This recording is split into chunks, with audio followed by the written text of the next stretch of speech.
Assalamualaikum warahmatullahi wabarakatuh. Perkenalkan, saya Ade Ahmad Wijaya, selaku mahasiswa program studi magister di program Keuangan Syariah Institut Teknologi dan Bisnis Ahmad Dahlan Jakarta. Baik, di sini saya akan memaparkan beberapa fenomena yang sedang terjadi di daerah istimewa Yogyakarta yang kaitannya erat dengan lembaga keuangan syariah.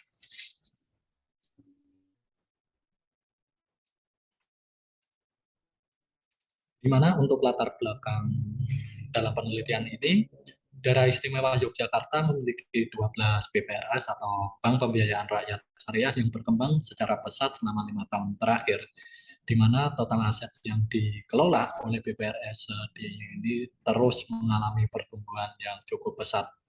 BPRS selaku industri perbankan syariah yang eksis menjadi mitra bisnis kepada UMKM atau usaha mikro, kecil, dan menengah agar dapat berkompetisi dengan perbankan umum lainnya yang skalanya itu lebih besar. Yang dimana perkembangan ini dapat kita lihat secara seksama dalam grafik ini yang sudah saya sajikan dalam presentasi ini, di mana dilansir dari data publikasi perbankan syariah OJK pada tahun 2016, pertumbuhan aset BPRS di daerah istimewa Yogyakarta itu mengalami pertumbuhan sebesar 37,4% dengan total aset yang dimiliki sebesar 570 miliar. Namun pada tahun 2020 puncaknya itu terjadi penurunan atau kontraksi sebesar 9,3%, atau jika dinominalkan itu 86 miliar sendiri. Nah, ini kemungkinan diakibatkan oleh adanya COVID atau persebaran COVID Corona 19 yang menjadi penyebab terhambatnya pertumbuhan aset di BPRS di DIY. Nah, kondisi ini telah menandakan bahwasannya pertumbuhan aset BPRS di DIY ke depannya dapat menjadi solusi terhadap alternatif bagi pelaku usaha, terutama untuk UMKM, agar terus melakukan transaksi keuangan dengan menghindari praktik riba yang sangat erat pada sektor lembaga keuangan, terutama di lingkungan perbankan. Selain pertumbuhan aset, kinerja BPRS dalam mengelola asetnya untuk menghasilkan laba bersih juga menjadi kunci kesuksesan dari industri BPRS itu sendiri, agar lembaga tersebut mampu sustainable untuk ke depannya. Dapat kita ketahui dalam kinerja untuk menghasilkan laba, di sini saya menggunakan rasio ROA atau Return on Asset BPRS DDIY, bahwasannya ROA di BPRS DDIY ini masih mengalami kesulitan untuk mengoptimalisasikan produktivitas aset untuk menjadi laba yang maksimal. Dilansir dari data yang dipublikasikan oleh OJK selama tahun 2016 sampai tahun 2021, menyimpulkan bahwa profitabilitas yang diukur dengan rasio ROA di BPRS DIY ini masih mengalami perkembangan yang fluktuatif. Nah, ketidakstabilan BPRS di daerah istimewa Yogyakarta dalam mempertahankan kinerja rasio ROA setiap tahunnya bukan terjadi tanpa sebab. Seperti apa yang pernah dikatakan oleh Ramlan pada tahun 2009 dalam penelitiannya, bahwa tingkat profitabilitas bank bisa dipengaruhi oleh beberapa aspek, baik itu aspek internal ataupun aspek eksternal, yang dimana aspek eksternal tersebut merupakan jangkauan yang di luar perusahaan. Nah, aspek eksternal yang dimaksud ini semacam keadaan makroekonomi maupun model industri di zona perbankan tersebut.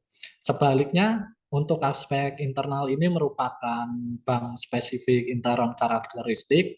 Dalam aspek internal ini dapat dipengaruhi oleh beberapa kondisi seperti kinerja keuangan bank, model bisnis, sumber daya manusia, teknologi informasi, dan lain sebagainya. Nah, untuk penelitian ini nanti saya selaku peneliti akan memfokuskan untuk faktor internal atau aspek internalnya ini di kondisi kinerja keuangan BPRS itu sendiri. Nah, di sini telah banyak studi yang mengukur kemampuan sebuah industri, terutama di BPRS, untuk menghasilkan profitabilitas dengan menggunakan rasio return on asset atau ROA. Seperti halnya Purwoko dan Sudianto pada tahun 2013, Karya Samad pada tahun 1999, dan Hasan dan Basir pada tahun 2003. Nah, terkait dengan kinerja BPRS yang sehat menjadi hal yang sangat penting untuk menunjukkan kredibilitasnya agar mendorong masyarakat, terutama para pelaku UMKM, agar terus menggunakan jasa perbankan syariah, terutama di BPRS. Sehingga untuk memperbaiki kinerja profitabilitas ini dinilai sangat penting, terutama untuk wilayah daerah istimewa Yogyakarta, perlu diidentifikasi sejak awal terhadap faktor-faktor apa saja yang mempengaruhi, kemudian dilakukan evaluasi sehingga mampu menjadi rumusan dalam membangun strategi peningkatan profitabilitas di BPRS. Sehingga dalam penelitian ini saya mengajukan judul strategi peningkatan profitabilitas Bank Pembiayaan Rakyat Syariah di Daerah Istimewa Yogyakarta.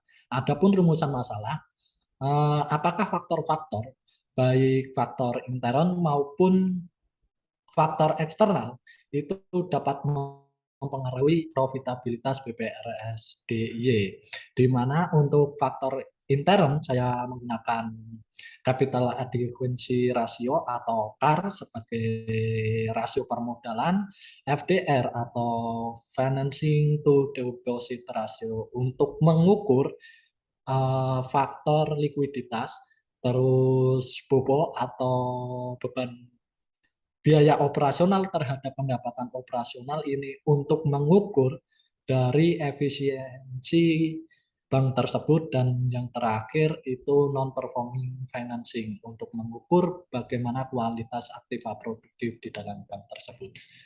Nah, untuk faktor eksternal itu ada PDRB untuk menilai pertumbuhan ekonomi dan inflasi. Sedangkan untuk rumusan masalah yang kedua itu bagaimanakah strategi agar dapat meningkatkan profitabilitas BPRS di DIY. Sehingga dalam penelitian ini nantinya dapat menemukan sebuah tujuan yang ingin saya capai. Yang pertama itu untuk mengidentifikasi faktor internal yang telah saya sebutkan tadi dan faktor eksternal itu yang dapat mempengaruhi profitabilitas apa saja. Yang kedua, untuk tujuannya untuk dapat merumuskan strategi dalam meningkatkan kemampuan labaan atau profitabilitas di BPRS DIY. Nah, untuk penelitian ini sebenarnya secara khusus peneliti terfokus meneliti tentang pengaruh kinerja keuangan BPRS serta kondisi makroekonomi dalam meningkatkan profitabilitas. Seperti halnya yang telah diteliti oleh Komarudin, Sofyan, Long, dan Anwar pada tahun 2017, itu telah menyebutkan bahwasannya kunci keberhasilan industri BPRS itu berasal dari pengelolaan tata kelola BPRS yang dijalankan secara efektif dan efisien, sehingga dapat menghasilkan keuntungan dalam meningkatkan nilai kekayaan dari pemegang saham. Hal tersebut seperti yang pernah dikemukakan juga atau senada dari penelitian yang telah dilakukan oleh Fitriah dan Solikin pada tahun 2019 yang mengemukakan pendapat yang sama bahwa kinerja keuangan yang dilihat dari rasio CAR, FDR, BOBO maupun NPF secara bersamaan berpengaruh terhadap tingkat profitabilitas yang diperoleh BPRS.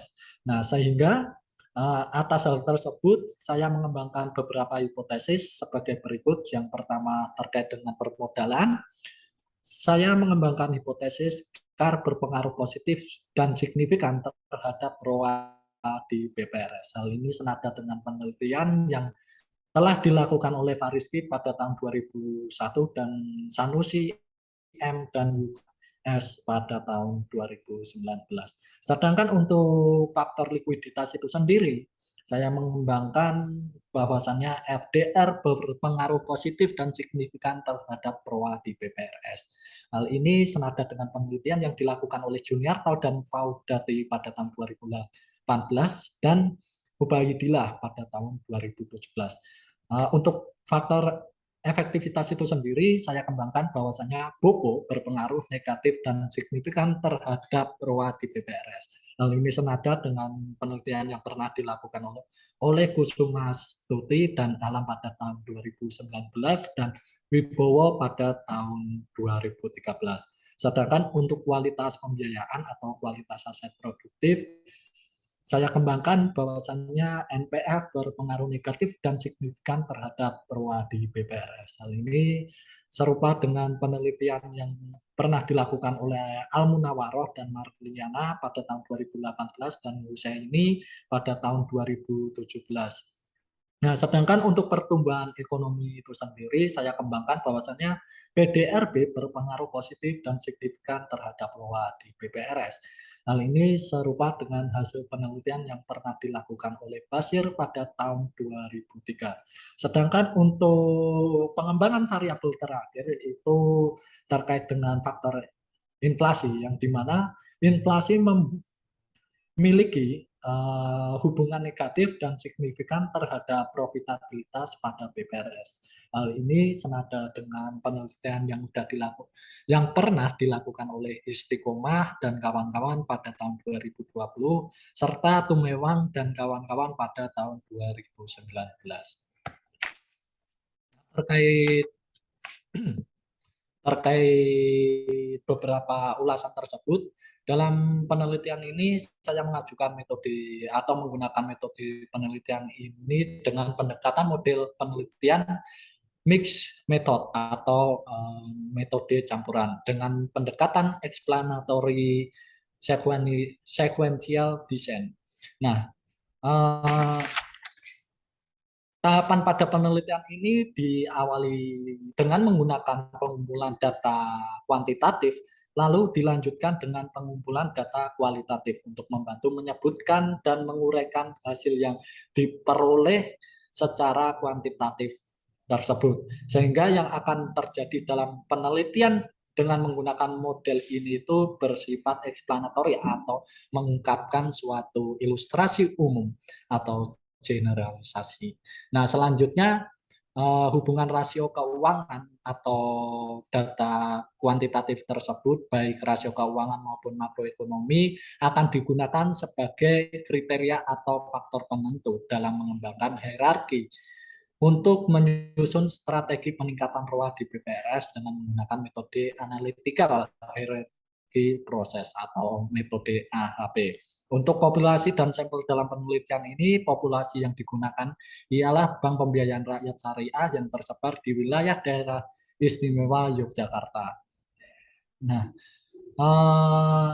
sedangkan untuk teknik pengambilan sampel non-probabilitas dengan desain sampel purpose sampling. Nah, untuk purpose sampling ini saya gunakan untuk memilih responden yang memiliki kriteria orang-orang yang saya anggap ahli dalam bidang perbankan syariah, yaitu meliputi pakar, praktisi maupun akademisi di perbankan syariah. Nah, untuk studi ini penelitian kuantitatif menggunakan sampel 12 bank pembiayaan rakyat syariah, sedangkan penelitian untuk untuk kualitatifnya saya menggunakan sebanyak 9 pakar. Nah, sumber data dan teknik pengumpulan data penelitian ini menggunakan data kuantitatif dan data kualitatif, bahwasanya data kualitatif itu berupa data kinerja keuangan BPRS di DIY sebagai faktor internal yang didapatkan dari laporan publikasi Otoritas Jasa Keuangan pada tahun 2018 sampai dengan 2021. Nah, sedangkan untuk data Ekonomi makro DIY itu sendiri juga saya ambil pada tahun 2018 sampai data 2021. Sedangkan untuk data kualitatif yang diperoleh ini dari hasil justifikasi pakar perbankan syariah yang saya ambil dengan metode purpose sampling tersebut dengan beberapa kriteria yang telah saya tentukan.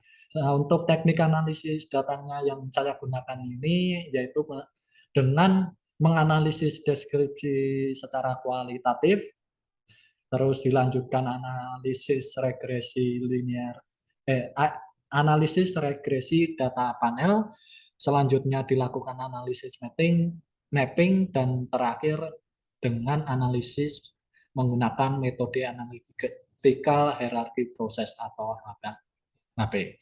Nah, untuk alat atau metode statistik dalam penelitian ini saya menggunakan regresi data panel. Ini saya gunakan untuk menghitung hasil statistik riset ini. Tata cara kuantitatif nantinya diolah dengan memakai model analisis regresi data panel untuk menganalisis data kuantitatif sehingga akan mendapatkan data yang relevan yang tercantum dalam informasi serta memakai hasilnya tersebut buat membongkar permasalahan. Nah, tahap-tahap yang saya lakukan, yang pertama dalam pengolahan data panel ini, untuk pertama pemilihan model. Model tersebut ada model common effect, ada model fixed effect, dan model random effect. Nah, ketika sudah saya temukan, itu saya lanjutkan untuk uji asumsi klasik dan tahap selanjutnya yaitu uji hipotesis. Nah, model ini digunakan untuk menguji apakah ada pengaruh dari permodalan, likuiditas, kualitas aktif produktif, efisiensi pertumbuhan ekonomi, dan inflasi. Itu ada pengaruh terhadap profitabilitas di BPRS DIY. Nah, kemudian dari hasil pengujian tersebut nanti akan digunakan sebagai panduan untuk menyusun strategi peningkatan profitabilitas bank pembiayaan rakyat syariah, khususnya yang terdapat di daerah istimewa Yogyakarta. Nah, untuk pengembangan atau penyusunan strategi ini saya menggunakan model analytical hierarchy process atau AHP. AHP ini saya gunakan bertujuan untuk memberikan supply evaluasi guna menyusun strategi dalam peningkatan profitabilitas BPRS di DIY. Nah, hal ini ditujukan untuk membantu dalam menentukan prioritas dan dari beberapa kriteria dengan melakukan analisa perbandingan berpasangan dari masing-masing kriteria. Alasan kenapa AHP ini dipilih karena menjadi model yang luas dalam memberikan kesempatan bagi perorangan atau kelompok untuk membangun gagasan-gagasan dan mendefinisikan persoalan dengan cara membuat asumsi mereka masing-masing dan memperoleh pemecahan yang diinginkan oleh para pakar tersebut.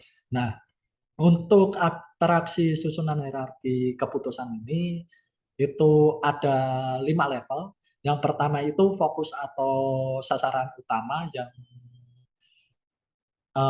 pada range goal atau tujuan. Yang kedua itu faktor dan kriteria. Untuk level ketiga subfaktor. Yang keempat itu objektivitas atau apa yang harus dilakukan. Untuk level kelima itu alternatif atau pembangunan strategi.